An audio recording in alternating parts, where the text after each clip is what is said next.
E hoje, o ABC agora, o papo é eleições 2022. E para isso, vamos falar com ele, que é pré-candidato a deputado federal, Fernando Marangoni. Boa tarde, Fernando, tudo bem? Boa tarde, Odair, a todos os telespectadores do ABC Agora. É um prazer imenso estar aqui com você, batendo esse papo, poder prestar um pouquinho de contas do que a gente fez enquanto secretário executivo de habitação e dos nossos projetos aí como pré-candidato. Marangoni, chamar assim, mais fácil, todo mundo conhece como Marangoni, né? Um bate-papo um pouquinho mais. Quem é Fernando Marangoni?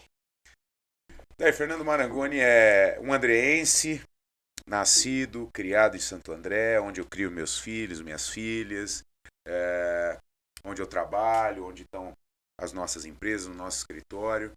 É um cidadão de Santo André, que já tem um serviço prestado aqui enquanto secretário de habitação do município, na gestão do prefeito Paulo Serra, nos primeiros 2 anos da gestão do prefeito. Né? E em seguida tivemos a oportunidade de ser convidados pelo nosso governador Rodrigo para assumir a Secretaria Executiva de Habitação do Estado de São Paulo, onde tivemos até abril agora desse ano, quando tivemos que nos licenciar aí por conta da pré-candidatura. Marangoni, você que aqui em Santo André assumiu logo no começo, como você falou aí, Secretaria de Habitação, né? É, como você enxergou quando você chegou em Santo André? O prefeito falou, ó, Secretaria de Habitação você assume. Como estava a secretaria? É, números, se você tiver, números, cadastros, como estava esse meio campo aí? Daí, quando nós assumimos aqui a convite do prefeito Paulo Serra em 2017, nós chegamos na Secretaria de Habitação e ficamos surpresos com o que nós encontramos lá. Né? Um departamento de regularização fundiária que não entregava resultados, que não entregava títulos de propriedade, né? Não tinha entregue praticamente nenhum título de propriedade na cidade, a gente tinha todas as comunidades aí irregulares. Né? Nós tínhamos 8 contratos de urbanização com o governo federal que estavam paralisados por falta de execução por parte da prefeitura. Né? E também encontramos a produção de moradia completamente estagnada. Né? Então, todos os 3 principais eixos de uma Secretaria de Habitação, que é a produção de novas moradias, as obras de urbanização e a regularização fundiária, praticamente paradas no município. Então, o desafio era muito grande, né? E nós reformulamos toda a legislação de habitação de interesse social no município para que a gente pudesse trazer a iniciativa privada para dentro desse processo de produção habitacional. Hoje são mais de 10 mil unidades em produção no município. Nós retomamos todos os contratos de urbanização, os últimos foram retomados agora recentemente. Então, André Magini, Maurício de Medeiros, Pedro Américo, São Jorge, Dominicanos, enfim, todos os contratos de urbanização que estavam paralisados foram retomados e entregamos já mais de 8.200 títulos de propriedade na cidade. Né? Então, a gente fica muito feliz por essa história, porque, de fato, na gestão do prefeito Paulo Serra e a gente ali à frente da Secretaria de Habitação, a Secretaria de Habitação assumiu outro ritmo, né? E hoje é uma das secretarias dentro do município que mais entrega, né, resultados para a população andreense. E a gente sabe a importância dessa regularização, que é dar dignidade para a família poder saber que amanhã ela vai estar ali. Está ali, com segurança jurídica, né? Vai poder deixar tudo aquilo que ela construiu, lutou a vida inteira para os seus filhos, né? Tira aquele fantasma da cama das pessoas, da reintegração de posse, né? Do despejo. Então, regularização fundiária é dignidade, né? Dignidade pura. A pessoa constrói a sua casa, compra o seu lote, passa a vida inteira ali investindo o pouquinho que sobra na sua moradia, mas de fato ela não é dona. Né? E o interessante é que a gente, nesse processo de regularização fundiária, a gente não dá título de posse precário. Né? É título de propriedade. A gente abre a matrícula do imóvel no cartório, né? E 100% gratuito. Né? E isso só foi possível graças à parceria. Quando eu estava aqui, secretário de Habitação em 2017, o nosso governador, Rodrigo Garcia, era secretário de Habitação do Estado de São Paulo, na época. E essa parceria com o nosso governador, então secretário de Habitação, possibilitou que o Santo André fechasse o convênio com o programa Cidade Legal, naquela época, e a gente conseguisse, com o apoio do Estado, avançar em todo esse processo de regularização. Um exemplo clássico que a gente sempre fala da regularização aqui em Santo André foi a entrega do Centreville. Né?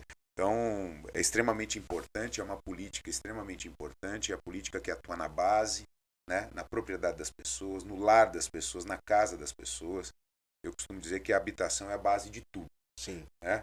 Aquela família que não tem a sua moradia digna e regularizada, nada vai bem. Não adianta você ter a vaga na creche para o seu filho se ele não mora bem, se ele não tem como dormir bem, se ele está numa casa cheia de infiltração, se ele está numa casa deteriorada, né? Ou se está numa casa que eles não têm segurança, a família não tem segurança de que vai permanecer ali. O pai e a mãe saem para trabalhar com tranquilidade hoje. Então é uma pauta que eu sou de fato apaixonado, né? E a gente conseguiu entregar os melhores resultados aí, tanto na prefeitura quando a gente passou por aqui, como no governo do estado. No governo do estado, você trouxe o programa Viver Melhor, né? Você já puxou um pouquinho aí, que tem aquela comunidade, vamos tirar a comunidade? Aquela comunidade não vai mais sair dali, já está instalada ali. Exato. O custo é muito maior e trazer a dignidade, né? Como que funciona o programa Viver Melhor? Bom, o programa Viver Melhor, ele é um programa que emociona muito a gente, porque o que a gente via era um ciclo na habitação e que a gente não rompia esse ciclo. Então, o Estado, através do município, do governo federal, enfim, ele ia lá na comunidade, né? Tirava aquelas pessoas da comunidade, né? Pagava ali eventualmente um auxílio moradia, que hoje a gente sabe que mal dá para pagar metade do aluguel, né? Para colocar essas pessoas numa unidade habitacional que ia ser produzida, né? Acontece que as unidades não eram produzidas, né? As pessoas retornavam para aquele local de novo, né? E além disso, quando se produzia a unidade, você tirava uma pessoa do ciclo social dela, ou seja, ela mora naquela comunidade. Naquela comunidade, ela já tem todo um ciclo social estabelecido, né? Eu costumo citar que a mãe de família ali, com 3 filhos dentro da comunidade, muitas vezes sem marido, quando ela saía para trabalhar, levantava 4, 5 horas da manhã para pegar a sua condução para ir trabalhar, era a vizinha que tomava conta dos filhos dela, né? E partindo do princípio que ela ganhar ali um salário mínimo, né? Que são R$ 1.212 hoje. E aí você acha que vai melhorar a vida dela a hora que você tira ela dali e joga ela em outro lado da cidade, num apartamento construído com dinheiro público. O que acontecia? Isso a gente cansou de ver, né? Você tirava essa família dali, levava ela para o apartamento, mas ela ganha um salário mínimo. Vamos se esquecer disso. Tem 3 filhos para criar. O que acontecia? No segundo dia que ela estava no apartamento, ela começava a receber o condomínio, a prestação, a água, a luz, o gás, né? O IPTU.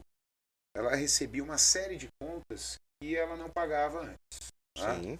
Ela também não tem mais a vizinha para cuidar dos filhos dela. Né? Ela não tem mais a vendinha que ela tinha dentro da comunidade, que ela anotava na cadernetinha quando ela chegava em casa e via que não tinha mistura para as crianças, né? Mas ela não ficava sem a comida. Ela anotava. Por quê? Porque ela é conhecida. Esse é o ciclo social dela. Né? Passa 1 mês, 2 meses, você coloca uma família num apartamento fora do seu ciclo social, que ganha R$ 1.200 e entrega para ela R$ 700 de conta para pagar. O que acontecia? Passava 1 mês, 2, ela não conseguia pagar. O que ela fazia? Vendia o seu apartamento, coisa que não pode acontecer. Né? Normalmente, ela vende através de contrato de mão. Normalmente para pessoas que vão colocar para alugar, e tem inúmeros imóveis nessa situação. E ela voltava para a comunidade dela. Ou seja, eu não resolvi o problema da comunidade, eu não resolvi o problema dela, eu gastei dinheiro público na construção de uma moradia que hoje está na mão de uma pessoa que está explorando economicamente uma moradia de interesse social. Então, o programa Viver Melhor vem para quebrar esse ciclo. Né? Então, todas aquelas moradias passíveis de regularização fundiária é o primeiro estudo que a gente faz no Viver Melhor. Né? Tá. Porque eu não posso, obviamente, colocar recurso público numa moradia que não pode ser regularizada. Aham. Às vezes ela está em área de proteção, permanente, De risco. área de risco. Né? Então a gente faz esse primeiro estudo preliminar. Se é passível de regularização aquela unidade, então a gente entra no programa Viver Melhor. O que é o programa Viver Melhor? A gente entra dentro da casa das pessoas. Ou seja, a gente vai tratar todas aquelas patologias, aqueles vícios do domicílio. O esgotamento sanitário, né? Nós vamos tratar a ventilação, nós vamos tratar a infiltração, nós vamos tratar a fiação exposta, cobertura. Então a gente vai dar dignidade para aquela família ali dentro do ciclo social dela, levando esgoto, fornecimento de água. Né? É como se fosse uma micro-urbanização, mas que entra dentro da casa das pessoas. E aí os resultados são emocionantes. Hoje, quando a gente vai vistoriar, né? Quando a gente vai atrás, ver essas obras, como é que ficou, você vê alegria, emoção. Com certeza estampada. tem relatos desses inúmeros. moradores aí, tem aqueles relatos que chega até Não, doer a alma. Exato. A gente tem casos que depois da implantação do programa, crianças vindo perguntar pra gente o que era o vaso sanitário, porque nunca tinha tido acesso, né? Inclusive o programa foi alvo de um documentário na TV Cultura, né? Então é um programa que nos alegra muito, que nos emociona muito, e tivemos total apoio do nosso governador Rodrigo. Isso é fundamental deixar claro, um programa novo, inovador, e que não teria funcionado sem o apoio do governador. O governador destinou nesse primeiro ano 250 milhões para o programa, que era a primeira fase. O programa deu certo. O governador veio inclusive em Santo André conhecer as obras ali na ABB. Dali ele saiu muito emocionado. E no caminho ele ainda falou, olha, vamos preparar o orçamento do ano que vem para a gente colocar no mínimo 2 bilhões de reais nesse programa para o próximo exercício. Então, um programa sensacional. Só cortando um pouquinho. Você está aí hoje pré-candidato a deputado federal, né? Como você vê esse investimento que vem de Brasília para o estado? Que a gente sabe que o estado de São Paulo manda uma beirada boa para Brasília, que isso não chega nem uma fração aqui no estado, né? Odair, é interessante você colocar. Eu acho que assim, a nossa candidatura é de pré-candidato a deputado federal. Eu queria deixar aqui registrado que uma cidade do tamanho de Santo André, com a força de Santo André, há mais de 20 anos está sem representante na Câmara Federal, o que eu entendo inadmissível. Também por isso, a nossa pré-candidatura. Eu nunca fui candidato, é a primeira vez, eu sempre trabalhei no Executivo. No Executivo, a gente mostrou que dá para fazer, se botar a cabeça para pensar, se criar os novos programas, se adaptar à legislação, se trabalhar, a gente consegue entregar resultado, por todos os resultados que nós conseguimos entregar. E Santo André não pode continuar sem representante. Tanto na Assembleia Legislativa do Estado, que nós também não temos. Como na Câmara Federal. Então, aí a gente colocou esse desafio na rua, como andreense, Então, para Santo André voltar a ter representatividade. E aí você falou dos recursos que o Estado de São Paulo arrecada. Eu sei, os últimos números que o nosso governador passou são algo em torno de 980 bilhões da arrecadação do Estado de São Paulo que vai para o governo federal, e desse recurso retorna algo em torno de 40, 45 bilhões. Então você imagina, a gente mandar 980 bilhões e retornar 40, 45 bilhões de reais. Quer dizer, é uma discrepância muito grande. Isso faz parte de uma pauta que a gente defende e quer defender em Brasília, que é a repactuação do Pacto Federativo, da distribuição de receitas do Estado. Sim.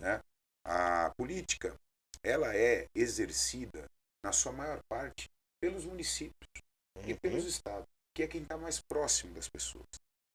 Então a gente defende que a maior parte da arrecadação fique nos estados e nos municípios. E com certeza a gente vai ter uma quantidade de investimentos muito maior, muito mais personalizados, porque o município cada município conhece a sua realidade e os seus problemas, e, com certeza, muito mais eficazes e eficientes, porque eles não precisam ficar descendo da União para o Estado, para chegar no município, e às vezes não chega, demora, né?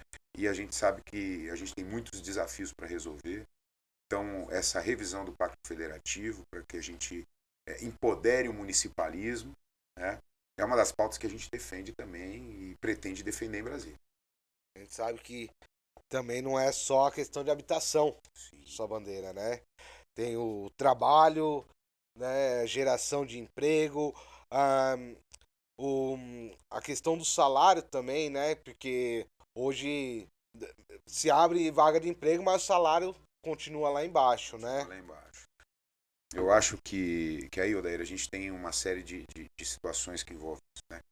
A gente defende a habitação, ela não só como instrumento de levar dignidade para as famílias, né, que é fundamental e é base, né, mas também a habitação, a construção civil, nós sabemos que é mola propulsora da economia. Total. Ela gera emprego imediatamente, né, na base da pirâmide.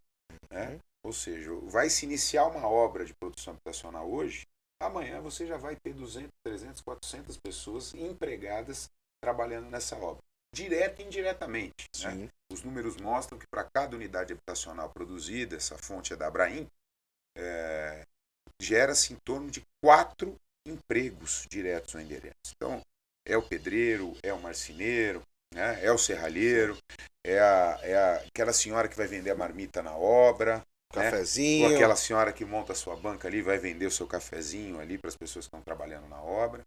Né? Então, a produção habitacional, ela alavanca também a geração de emprego e renda. Né? E fora isso, tem pautas estruturantes que o Brasil precisa urgente, né? Tomar pé e fazer, o Congresso precisa fazer, e eu destacaria aqui umas 3 principais, que é a reforma política. Nós precisamos tirar a reforma política da gaveta, precisamos discutir a reforma política efetivamente de uma forma que ela saia do papel. Né?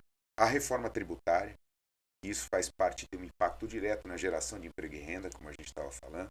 Né? As empresas sofrem o excesso da carga tributária no Brasil, o excesso das obrigações acessórias que as empresas têm que fazer, pelos inúmeros impostos, a estrutura que as empresas têm que ter de contabilidade, etc., jurídico, para entender o sistema tributário, conseguir recolher seus impostos. Isso pesado. Isso faz pesado e faz com que elas contratem menos. Sim.